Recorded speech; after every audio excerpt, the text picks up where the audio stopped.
ઓમ ગણેશ। આપ સૌ ઘણા લોકોએ પ્રશ્ન કર્યો કે અમે આ ગુપ્ત નવરાત્રિ જો ન કરી શકીએ તો બીજું તો એવું શું કરી શકીએ કે જેનાથી સહજતા સરળતાથી અમે માતાજીને ખુશ કરી શકીએ, કુળદેવી માતા ખુશ થઈ શકે। કારણ કે ઘણા લોકો કામકાજ હોય કે કોઈ સંયોગ હોય કે અન્ય કોઈ કારણસર આખી નવરાત્રિમાં કંઈ ના કરી શકે તો શું કરી શકે। તો આજે એ હું તમને બહુ જ સંક્ષિપ્ત મહત્ત્વનું માતાજી ખુશ થાય એવો સામાન્ય એક વિધાન બતાવીશ। જો તમને આ સત્સંગ વિશે વિડીયો પસંદ આવે લાઇક કરજો, શેર કરજો અને ચેનલ પર નવા હોય તો સબસ્ક્રાઇબ કરીને ઘંટીનું ચિહ્ન દબાવજો। તો ચાલો સત્સંગ શરૂ કરીએ। તો જે રીતે આપ સૌ જાણીએ છીએ કે આ જે નવરાત્રિ છે ગુપ્ત નવરાત્રિ દેશકાળ અનુસાર એટલે કે જોઈએ તો 26 જૂન ગુરુવારથી શરૂ થશે અને 4 જુલાઈ ગુરુવારે પૂર્ણ થશે।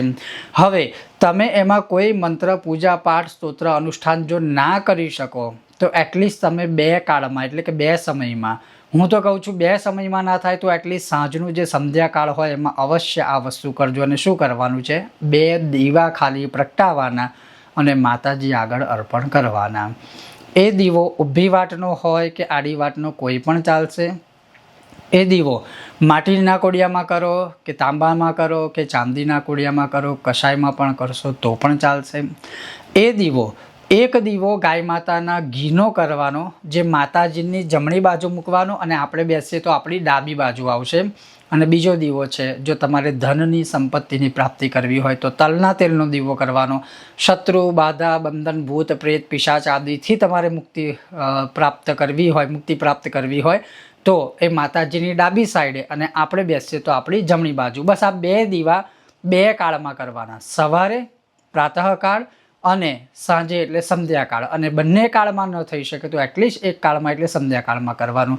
એનો વિશેષ પ્રભાવ જો તમારે પ્રાપ્ત કરવો હોય તો બંને દીવામાં એક લવિંગ એકલું જ ખાલી મૂકજો, લવિંગ એકલું, બીજું કંઈ નહીં, એક લવિંગ એકલું મૂકવાનું।